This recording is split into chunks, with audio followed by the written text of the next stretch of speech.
O André Galindo tá em São Januário, ó, já tá lá dentro. Conta tudo pra gente de Vasco, tá na loja, não, Galindo? Boa tarde. Boa tarde, Débora, um cheiro pra você, o Armando tá aqui. Quem quiser botar 77 já pode, é isso? Já pode, só vim aqui colocar 77 Spinelli.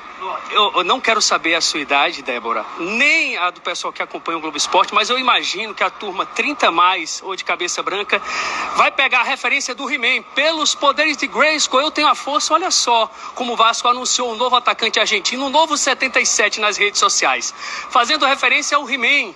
Ao He-Man dos desenhos animados que passava na Globo lá nos anos 80, chega aqui. Tu lembra do He-Man? Lembro sim, pô, claro. E Spinelli vai chegar, vai meter gol. Ele no Independiente Del Valle, ano passado, 28 gols, 50 jogos, 2 deles no Vasco, na Sul-Americana. E aí? Ele vem com o espírito de Verratti, status de goleador, né? A expectativa tá precisando, o Diniz estava querendo esse perfil mais brigador, mais de área. O torcedor também vive a expectativa da estreia do Cuiabano.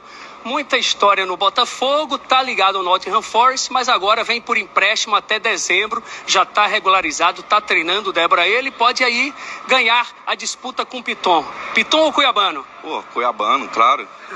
Piton pode ir pro banco, filho. Tá mortinho. É a preferência dele. Vamos ver em campo amanhã, 9h30 da noite, terceira rodada do Brasileirão. Vasco e Bahia aqui em São Januário. Um cheiro pra você, minha amiga.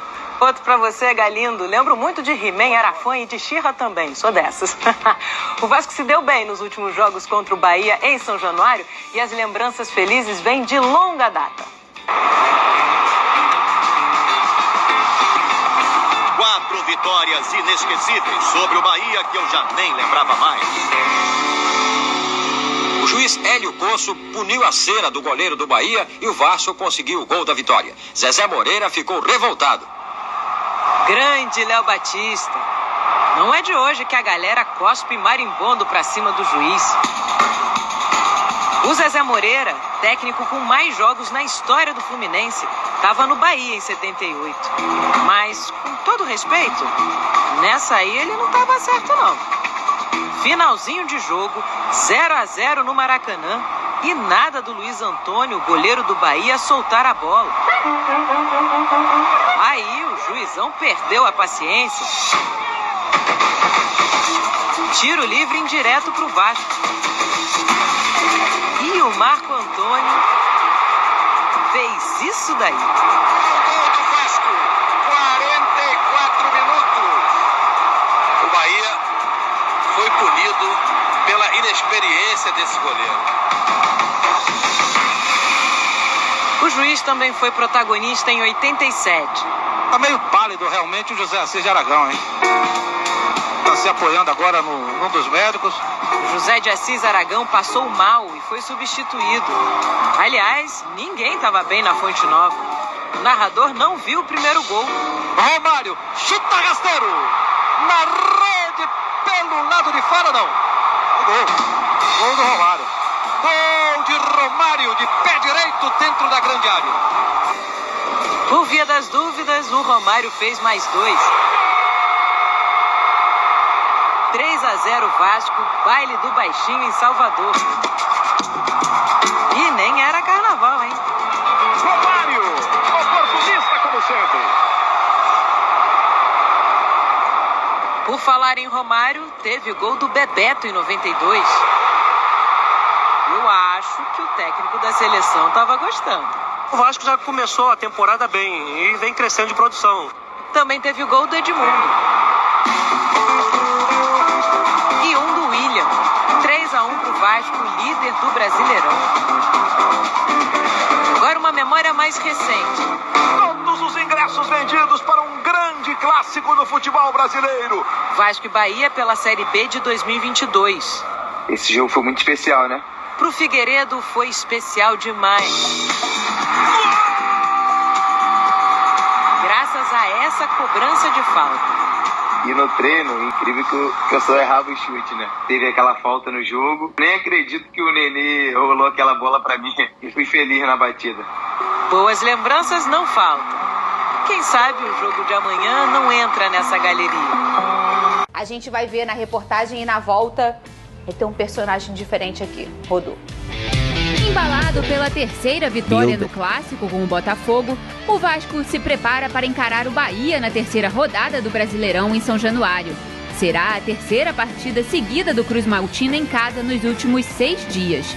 Na primeira, empatou com a Chapecoense em 1-1 na quinta-feira. No domingo, venceu a última rodada da fase de grupos do Carioca e agora busca a vitória no Campeonato Brasileiro.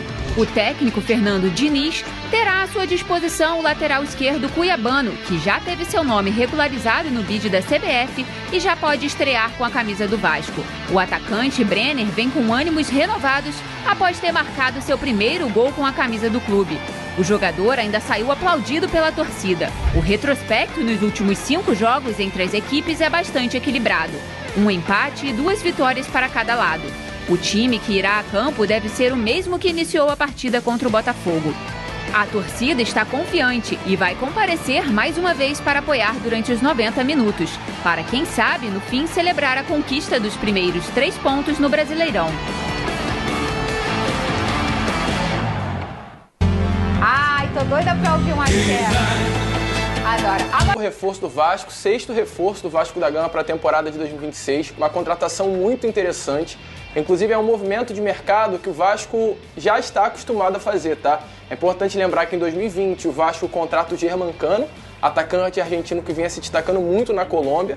Em 2023 o Vasco contrata o Pablo Verratti e em 2026 o Vasco contrata Claudio Spinelli, ou seja, a cada 3 anos o Vasco tem o costume, né, de contratar um atacante argentino e até o momento 2 deram certo. E agora vive essa expectativa que mais um também dê certo vestindo a camisa do Vasco da Gama.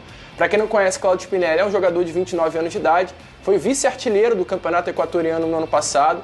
Vasco e Claudio Spinelli já se enfrentaram, tá, Fernandinha? No ano passado, disputando a Copa Conmebol Sul-Americana, nos playoffs.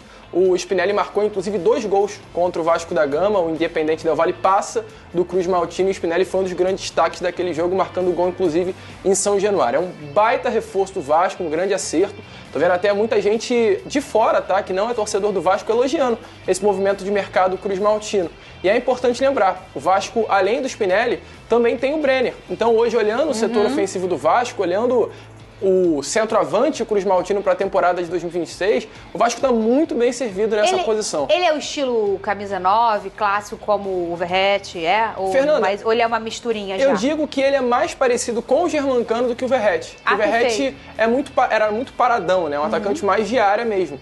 O Spinelli não, é um jogador de fora, ele tem certa qualidade técnica, é um jogador que sabe chutar uma bola pro gol, sabe fazer gols bonitos, inclusive tem vários gols do Spinelli de fora da área, algo que o Verratti não tinha muito. O Verratti era mais esse jogador de área, de cabeceio.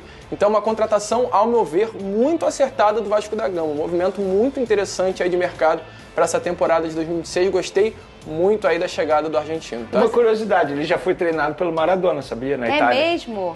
No futebol italiano. E esse daí, esse jogador já usou 77, então ele gosta do número, algum motivo tem. Ô, Vene Casagrande, tem drone do Vitor Luiz, do Vasco? Pois é, ontem quando o Lucas deitava e rolava em cima de você, eu tava mexendo no celular aqui no começo do programa. Eu vi que você tava Era exatamente isso, que o empresário entrou em contato comigo e falou, Vitor Luiz a caminho do Mirassol, viaja hoje. E uma curiosidade, Fernandinha, ele de fato viajou, só que ele não conseguiu passagem de avião. Então, para ele agilizar esse processo, a ida dele para o Mirassol, ele acabou viajando de carro e inclusive já fez exames para poder assinar com o Mirassol o contrato em definitivo. Com o Vasco da Gama ele fez um acordo para rescindir o vínculo dele que iria até dezembro. Era um jogador que não estava nos planos do Fernando Diniz, inclusive não foi relacionado por uma opção técnica nos últimos jogos. E agora ele vai seguir a vida dele profissional no Mirassol e, teoricamente, para ele vai ser bom, né? Porque o Mirassol vai disputar a Libertadores da América. Verdade. E eu acho que ele chega para ser utilizado, porque se a diretoria aprovou, se o treinador que está lá também aprovou, ele vai chegar para ser utilizado. Algo que não estava acontecendo aqui no Vasco. Ele não foi um jogador de suma importância, mas eu gosto sempre de destacar aqui, e eu conheço o Vitor é um grande profissional, o Vitor é um super atleta, super dedicado, um cara ponta firme demais, já jogou no Botafogo, foi um cara muito importante no Botafogo, assim, com muita qualidade, e entrou em algumas decisões ali para bater pênaltis, né?